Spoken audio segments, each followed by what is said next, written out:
দল বিএনপির পক্ষ থেকে জানাচ্ছি সংগ্রামী অভিনন্দন। সম্মানিত ভাইরা, আপনারা জানেন বর্তমান কালীগঞ্জ থানায় যে ওসি আবু সিদ্দিক, এই লোক এখানে যোগদান করার পর থেকে সে মাদক সিন্ডিকেটের সঙ্গে যোগ সাজসের কারণে আজকে কালীগঞ্জ উপজেলায় মাদকের সয়লাভ হয়ে গেছে। আমাদের যুব সমাজ আজকে ধ্বংসের তার প্রান্তে। ইনি একটি মামলা কমিশন বাণিজ্য সিন্ডিকেট তৈরি করেছে।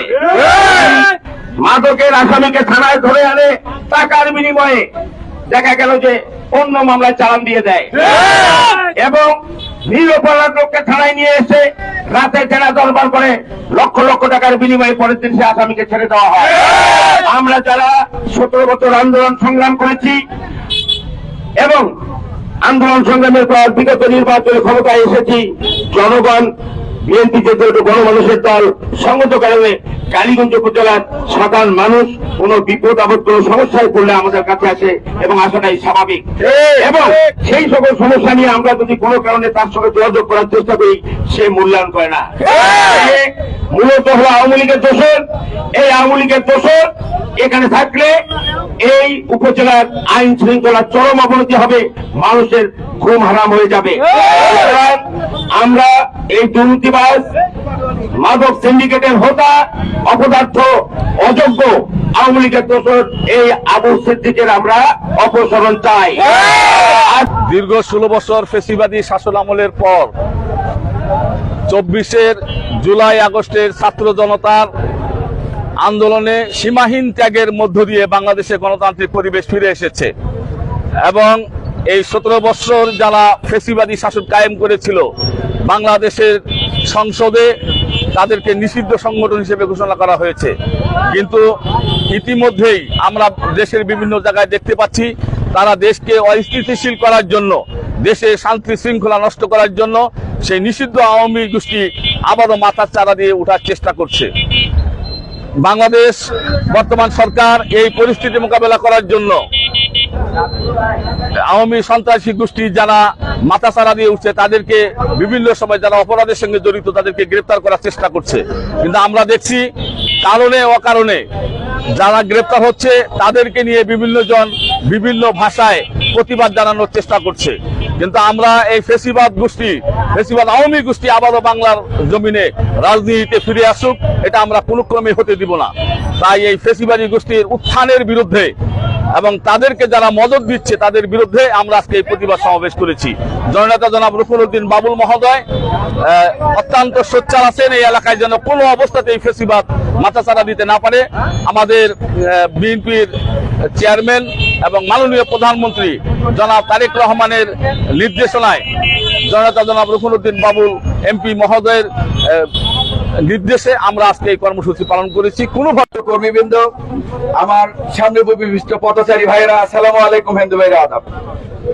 অত্যন্ত দুঃখ ও ভারাক্রান্ত মন নিয়ে আমরা 17 বছরের রাজপথের অংশীদার, রাজপথ যেন আমাদেরকে হাতছানি দেয় বারবার, সেই আবারও অনিয়ম, বিশৃঙ্খলা এবং বিএনপির এই 17 বছরের পরীক্ষিত কর্মী ভাইরা যখন 17 বছরের পর তারেক রহমানের নতুন স্বপ্ন সবার আগে বাংলাদেশ গড়ার প্রত্যয়ে যখন কর্মী ভাইরা উজ্জীবিত, সেই সময়ে যদি আমাদের 17 বছরের পরীক্ষিত কর্মী ভাইরা যারা ভুট খেতে, পাট খেতে, ভুট্টা খেতে, বাজারে আনাচে কানাচে ঘুম পর রাতের ঘুম হারাম করে যে পরিমাণে দিন অতিবাহিত করেছে, তাদেরকে যদি আজকের এই স্বাধীন সার্বভৌম সবার আগে বাংলাদেশ তারেক রহমানের স্লোগান নিয়ে যখন আমরা অগ্রসর হন, সেই সময় যদি আমার এই গোরলের মৎস্যজীবী দলের সাংগঠনিক সম্পাদক সহ আরো অনেক নিরপরাধ ভাইদেরকে এই কালীগঞ্জ থানার আবু সিদ্দিক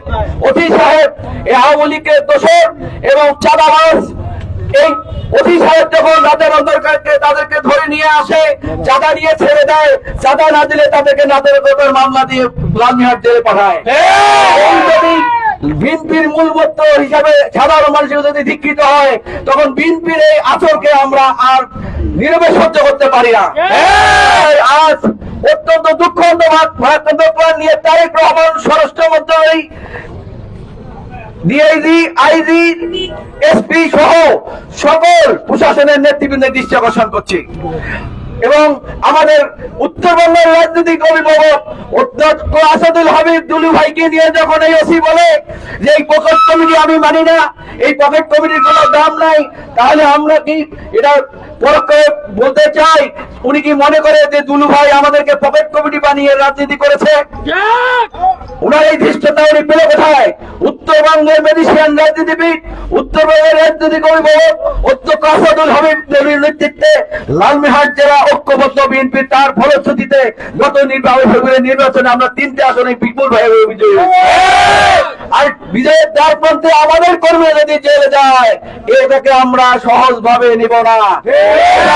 হুঁশিয়ার করে দিচ্ছি, যদি 24 ঘন্টার মধ্যে এই ওসি সাহেবকে যদি এখান থেকে ট্রান্সফার করা না হয় এবং তাকে পানিশমেন্ট দেওয়ার ব্যবস্থা করা না হয়, লালমিহাট জেলা কালীগঞ্জ তথা লালমিহাট জেলা বিএনপি অঙ্গ সংগঠন সহ আমরা এই পথ ঘাট সহ ফসল করে দেব।